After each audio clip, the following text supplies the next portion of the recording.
a small Oregon town, in an attic that smells like dust and stubbornness, two kids are about to accidentally save the world, and nobody, not the generals, not the spies, not a single grown-up on the entire planet, is going to see it coming. This is Marbles versus Drones. Meet Ernie Holdt, 12 years old, 8 skinny as a sentence with too many commas. Ernie can't say a single word around adults. His tongue just locks up every time. But hand him a slingshot or ask him to calculate an orbital trajectory, and something in him wakes up that feels older than the whole human species. Ernie doesn't just understand physics, he talks to it. Now meet Metra, 11 years old, wild-haired, electric, always carrying pockets full of some machine she's taking apart and putting back together better. Her father's overseas, covering wars for the news. Her nightmares are about rockets, but her dreams, her actual dreams, the ones that matter, those are about marbles. Together, in the attic of a dead woman's Gothic Victorian mansion perched above the Willamette River, Ernie and Metra have built something impossible. A marble launcher, a mass driver, a centrifuge built out of cherry wood, surgical tubing, one very stolen engine, and 12 tons of cat's eye glass marbles. And they've aimed it at the sky. Here's the wild part. The sky needed fixing, because somewhere under a mountain in Colorado, at NORAD, satellites are vanishing. Not one or two. Soviet satellites, American satellites, Chinese satellites, all of them, struck down by something nobody has a name for yet. The world's most powerful militaries are staring at their screens, watching the infrastructure of nuclear war get quietly dismantled, piece by piece, by an enemy they cannot identify, cannot locate, and absolutely cannot explain.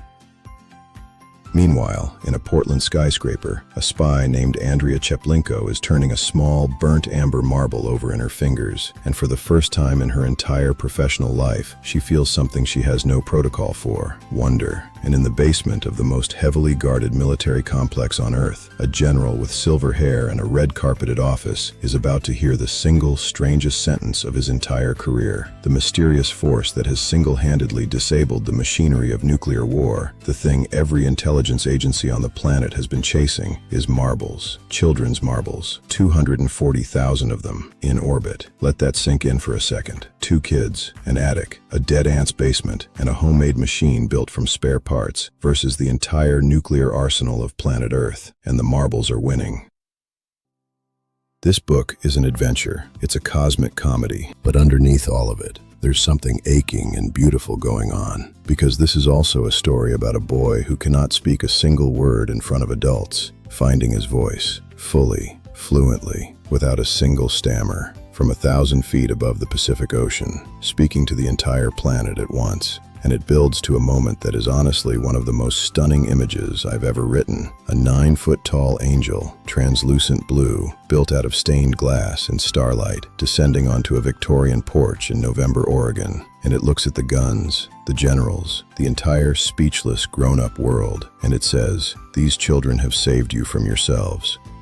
Because here's the real heart of Marbles versus Drones. Love, expressed in glass spheres and impossible engineering, in a stolen engine and a dead ant's basement, in the specific, magnificent stubbornness of 2 children who looked at nuclear war and thought, with the clear moral logic kids have before the world teaches them to complicate everything, that they could fix it. And they did. When the smallest things travel far enough, they can change everything. When the smallest things hit the largest targets. When marbles, actual, literal marbles, win. Marbles versus Drones is the story the universe has been trying to tell since the very first child picked up the very first stone and threw it at the sky, just to see how far it would go. If you love stories that are strange and tender and impossibly hopeful, stories about kids who see the world more clearly than the adults running it, this book was written for you. A further synopsis: 2 kids, 1 stolen engine.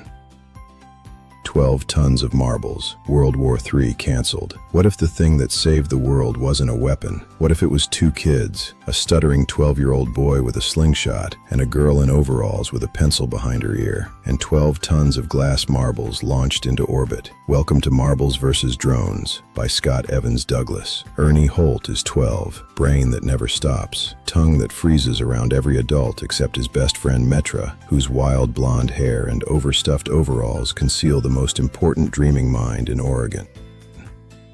Metra dreams about a candy cane rocket threatening to destroy the world. Ernie turns that dream into a plan. Launch their marble collection into orbit. Create a planetary shield. 12 tons of glass traveling at 18,000 miles per hour, forming a minefield that no nuclear missile can survive. Simple, elegant, made of sand. The reason? To bring Metra's father home from the wars, to stop her nightmares, to give children back a world adults have spent decades threatening to destroy. Love, expressed in glass spheres and impossible engineering. Getting 12 tons of marbles into orbit requires one stolen rotary engine, liberated from Metra's brother Ned's 1969 Mustang. Ned is 17, thick as a wall, built to keep out intelligence, and the universe's gift to anyone who needs a test of character. Ernie steals the engine in a black ninja costume. At night, while Ned wanders in the opposite direction carrying a gas can labeled gas, they pass each other in the dark without recognition.